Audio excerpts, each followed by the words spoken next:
Welcome back to page 121. Today we're going to talk about the first issue of the new Journal of the Traveler's Aid Society. This has been out for a little while now, but I just got it in e-form and I thought I'd share my thoughts and opinions. First off, beautiful cover. Absolutely love it. I got this through Drive-Thru RPG, and it did come watermarked. Just be aware of that. Not all the Mongoose stuff comes watermarked, but this one did. So going into the book a little bit, it was out in 2019, and this is part of a Kickstarter that they did for the first 6 issues. Issues 1 through 6 are available through the Mongoose website or Drive-Thru RPG, and issues 7 through 12 are listed as becoming available in August. That Kickstarter funded some time ago. So for here, we have the articles that are within.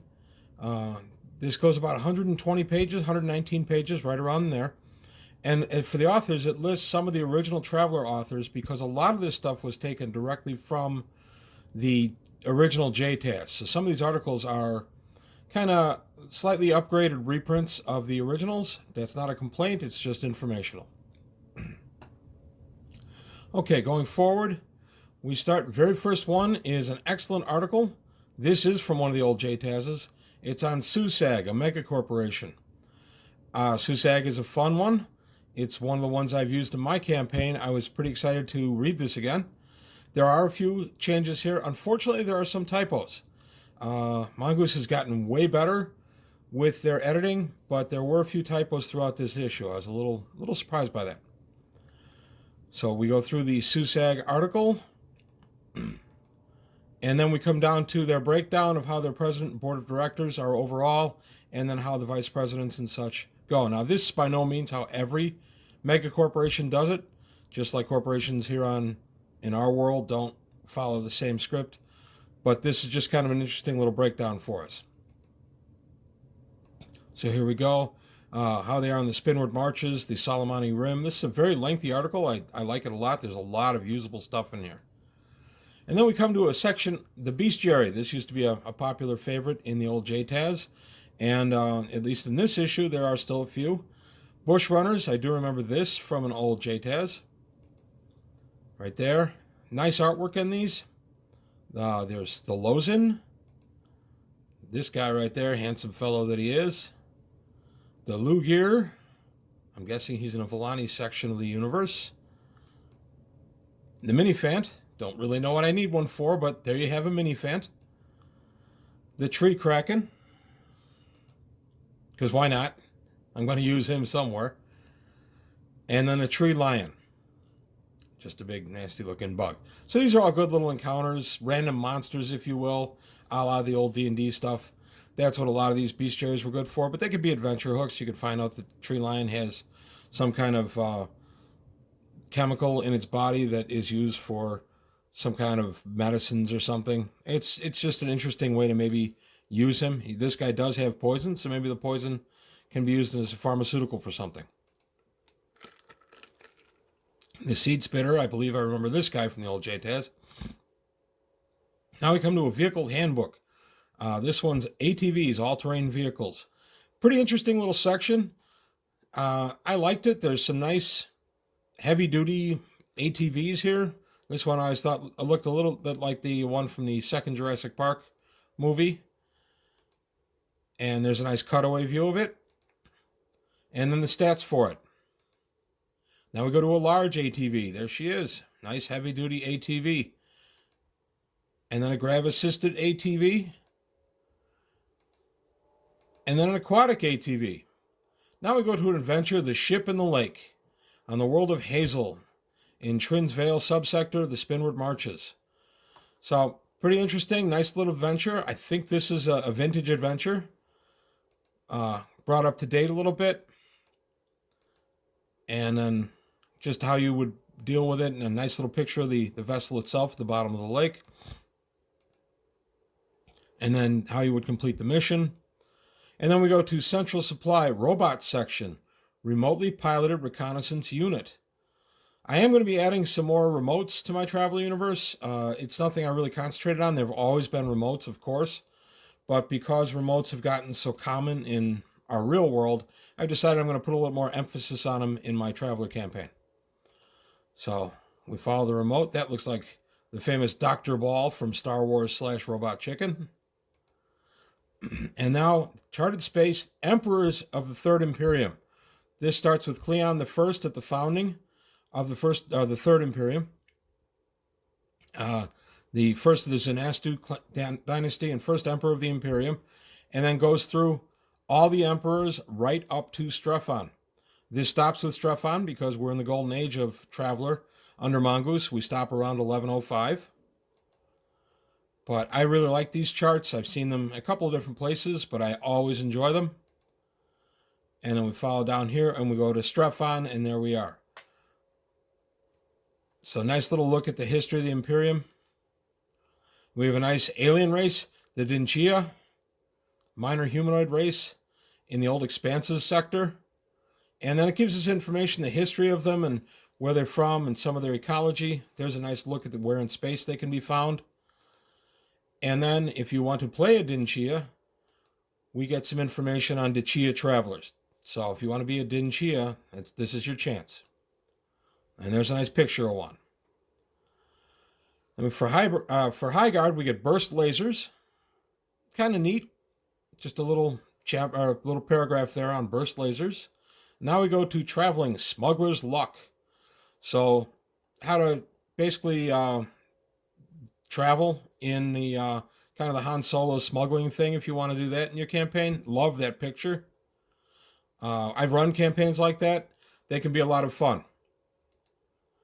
And then the tools of the trade, where this gives us some information on the Colossus arm itself, which is part of the Five Sisters subsector. Love the Five Sisters. Run it quite a bit in there. And then District 268, also a fun place to run Traveler. And then we get a look at some faux cargo modules, some places you can smuggle. And now we get another adventure, Embassy in Arms. This takes place in Aramis subsector, the Spinward Marches on Aramanx. And there's this little section of space. I like that you're getting all the information here. You really don't have to go outside of this adventure write-up to get the information you need to run the adventure. That's a mark of a good adventure. Plus, really good artwork. We continue on through here. So the nice thing about JTAS always was that there was something in there for everyone. If maybe there was an article in there you weren't too interested in, just turn the page and you were likely to find something that you did like. This was the same way. I was actually really excited to get this. I like what's in here. I like how it's presented. I like the look. The physical book is $25. I decided instead to go with the ebooks, at least initially on these. I wanted to see what they were like. I haven't made a full decision if I'll be buying the $25 books down the line or if I'm just going to stay with the ebooks. The issues 1 through 6, as I said, are out now.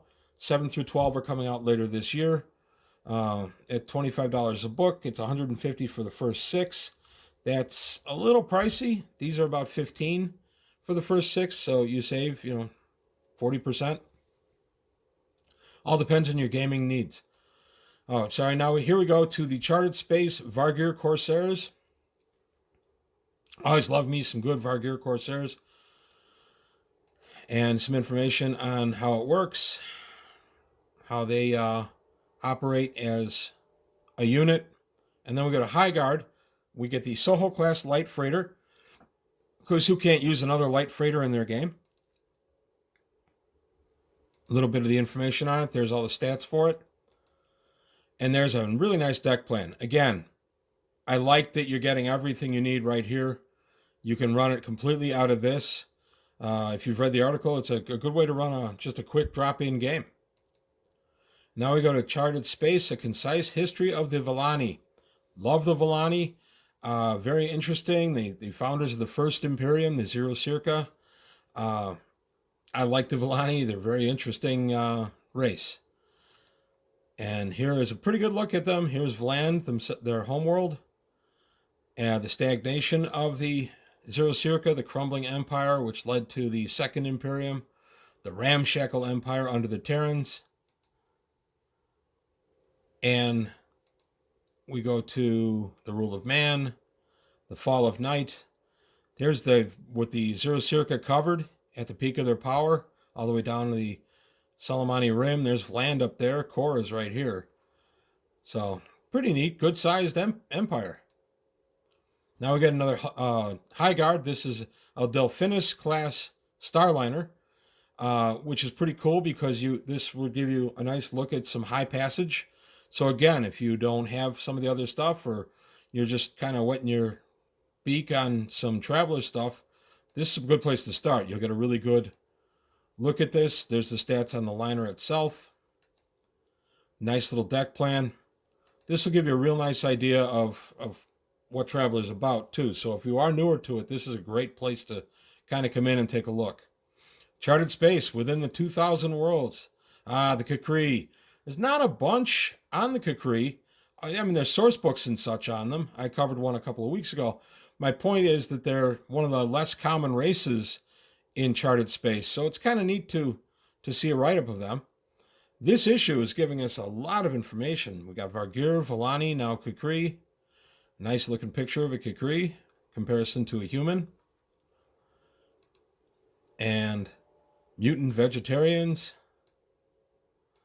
The manifest destiny of stopping the world from eating meat. I like the Cakri a lot. Here's a nice encounter, Simone Garibaldi.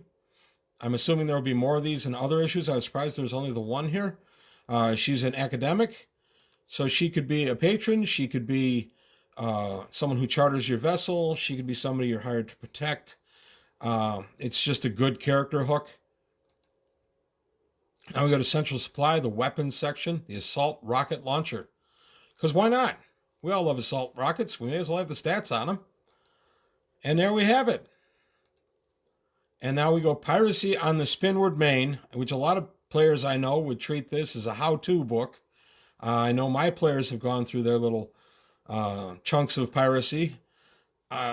It's not a game I'm crazy about in Traveler, but I'll GM whatever the players are interested in.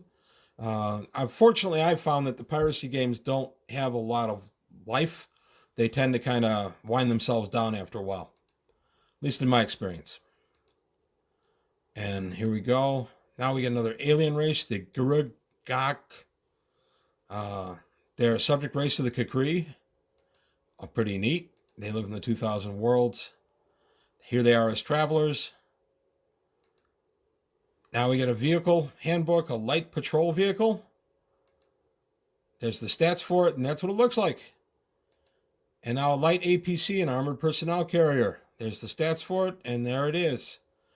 Both pretty useful things to take a look at. Can't afford that grav vehicle. That's a nice alternative. Now we go to Charted Space, Gazulin Starport. This is in the Trojan Reach. I love starport profiles. We didn't get a lot of these in the old game. Of course, Judges Guild did a book on them, but it was pretty bare bones. And we'd get an article here and there. I'm all for starports. And this article actually shows us the downport as well, which is pretty sweet. Starport, the high port, is up in orbit, and the downport, of course, is on the surface. A nice looking artwork there. There's a breakaway of the high port itself, which is just cool. Babylon 5 fans take note. And there's the downport. I like the fact that they went ahead and they showed us the downport as well. And then more information about the downport. And that takes us out of the book. So a total of 128 pages, 129 with the cover. Definitely worth it for, in this case, only $15. Informationally, it's worth it at $25. I do want to point out, these are not full-size books. They're a little bit bigger than the old pamphlet books from Traveler. So you're not getting full pages here, but you're still getting a lot of value, a lot of content. I only have the first issue so far. I love it. I recommend it. I think if JTAS is like this straight through, it's going to be very worthwhile to get on a regular basis. I haven't heard anything as to whether they're going forward after issue 12 publishes. I don't know if they're doing another Kickstarter for it or if they're going to be publishing it again or not. If you have heard and you have some information on that, please comment below. I'd be interested in finding out. But that's really all I've got to say today about the Traveler's Aid Society, Journal of the Traveler's Aid Society, #1. I enjoy it. I recommend it, especially if you're new to Traveler. This gives you a great cross-section of what it's like to be a traveler. So that's it for today. Thank you for watching. Thanks for your time. And hope you liked what you saw. If you did, please like and subscribe. And I'll see you next time on page 121.